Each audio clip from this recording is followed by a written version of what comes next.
Hello students, my name is Miss Rose Angelica Lopez and I will be walking you through my digital units resource website.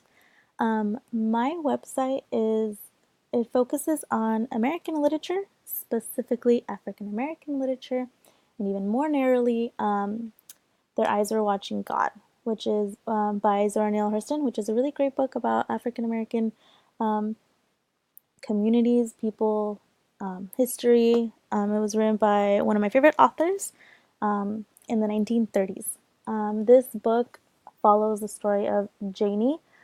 She is a young woman who encounters a lot of, grief, disappointment, challenges in her life.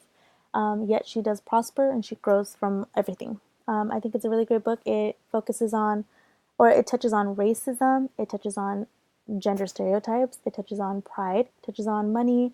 It touches on growth. It touches on love, marriage, so many things. Faith, hope, friendship, trust. Um, so yeah, that's the main reason why I decided to go on with this book. Just to walk you through, this is how the beginning looks. I have a couple different examples of what the book looks like, about me, about this topic. Again, it was written in the 1930s um, by one of my favorite authors. Um, I also incorporated, because this is a unit about African American authors in literature.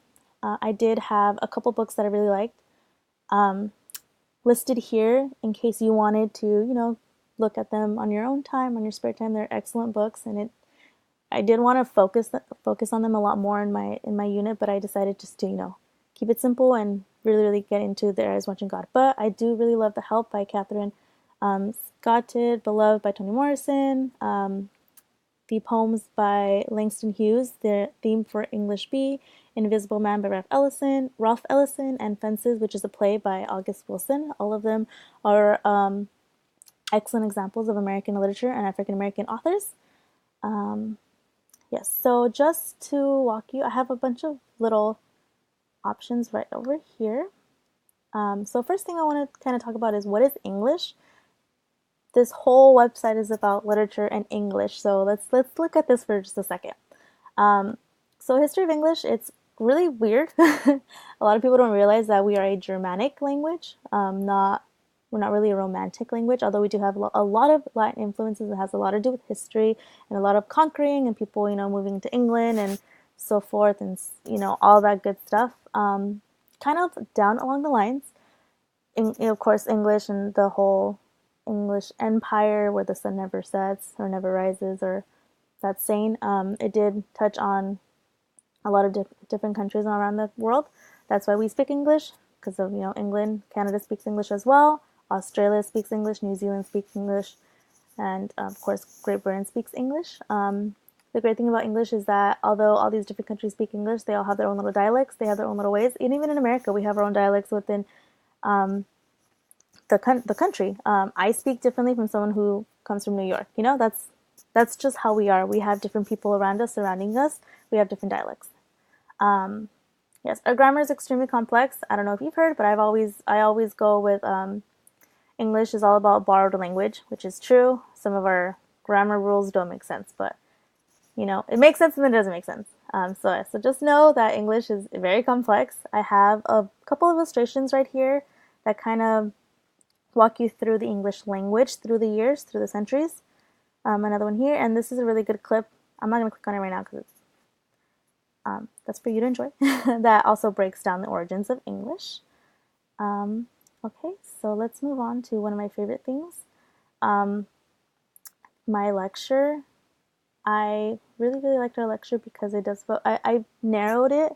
I know in the beginning I talked about this book encompassing like racism, pride, hope, trust, relationships, and all of that, which are very important. But I narrowed my lecture into talking about three main things that I feel is like the basis of the book. Without these things, I don't think Janie will be able, I mean, she will be able to grow. She grows from a lot of different things, but I think this is what really does affect her. So I focused my lecture on marriage, gender, and love in Their Eyes Are Watching God. So let's just walk through my lecture really quick, my slideshow. This is my first page. Miss Rosa Angelica Lopez, grade 11. Objectives for this lecture, students would be able to identify how love, marriage, and gender affects the characters and the plot. And students will be able to summarize and show how these elements and theme are crucial to the novel. So I just want to kind of summarize. Oh, I did add this quick little summary that I found on YouTube that I really, really loved. It really just summarized the book really well in 60 seconds. And I feel like everyone kind of needs a little introduction into the book. Like, oh yeah, the book was about this, this, this, and that. Okay, it's in my head. Let's talk about it. And I really love what it says about Janie and her growth and everything. It's great. I did want to start off my lecture with, take 2 minutes and write about the relationship and what it has to do with the book and the characters. So here we're starting off with a summary of marriage. She has 3 relationships. She has Janie and Logan, Janie and Jody, and Janie and T-Cake, all of them marriages.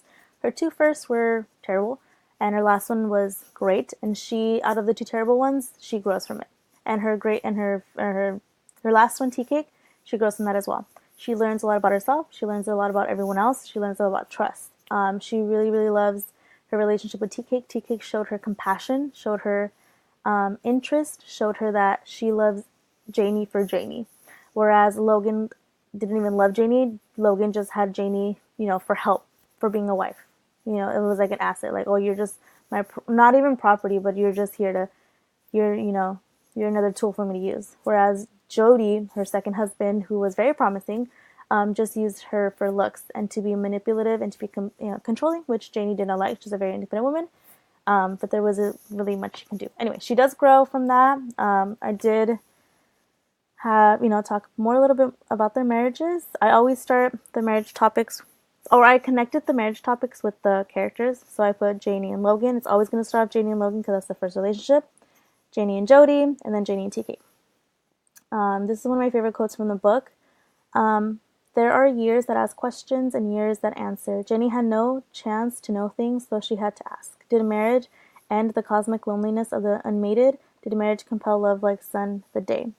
This is a quote that Janie had before she married Logan, and it's just her, her thought process on like, what is marriage, what is love, what is it going to do for me, what is it going to do for others? And this is a theme that is carried throughout the entire book, and it relates to like everything. So I really, really enjoyed this quote. I have an activity for us to think about, gender in the novel, and then love in the novel, which again, I do believe everything interconnects. I also really love this quote that TK told to Janie. And he says, Janie, I hope God may kill me if I'm lying. Nobody else on earth can hold a candle to you, baby. You got the keys to the kingdom. And this just shows that, TK is sweet talking Janie. And it really just shows that he loves her for her, not for anyone else. Jody would never say that. Logan would never say that. Jody would just be like, you're a woman and I will, provide for you and protect you and you belong here, here, and there. But he would never say like, you deserve the best, Of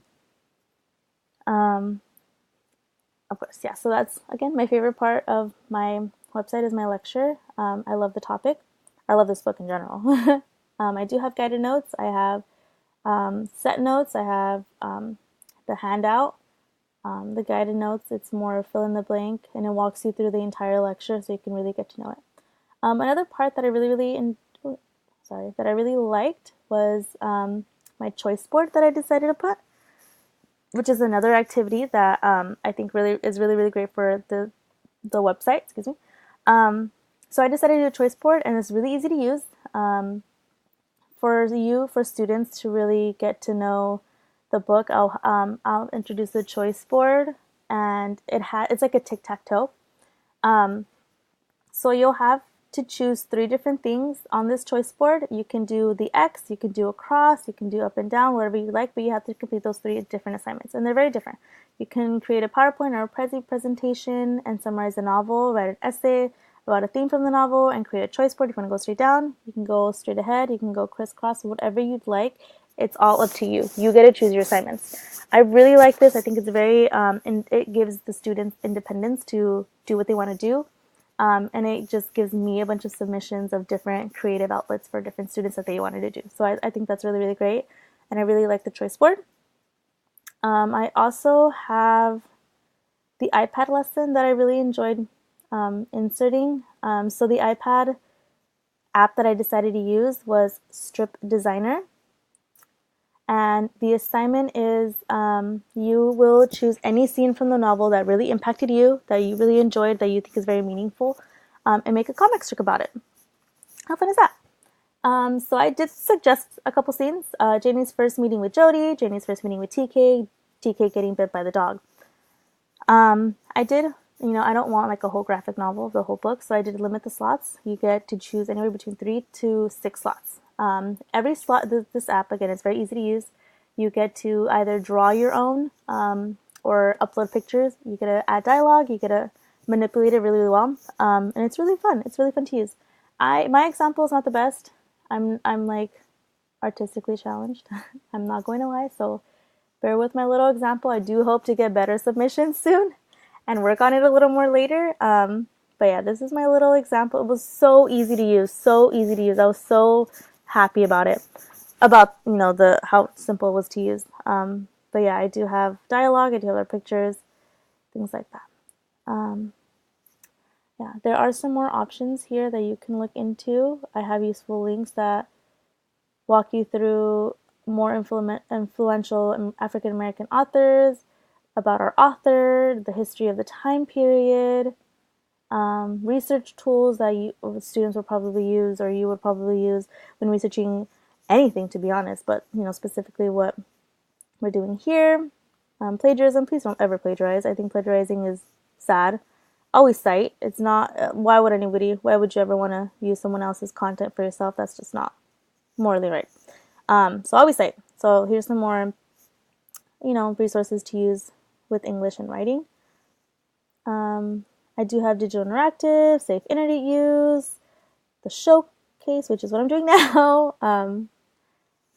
So yeah, this is my website. I hope you enjoyed hearing about it, my summarization about it. I'm very proud of it. I think it's great. I think there's a lot of aspects to it, and I do hope you enjoy it as well.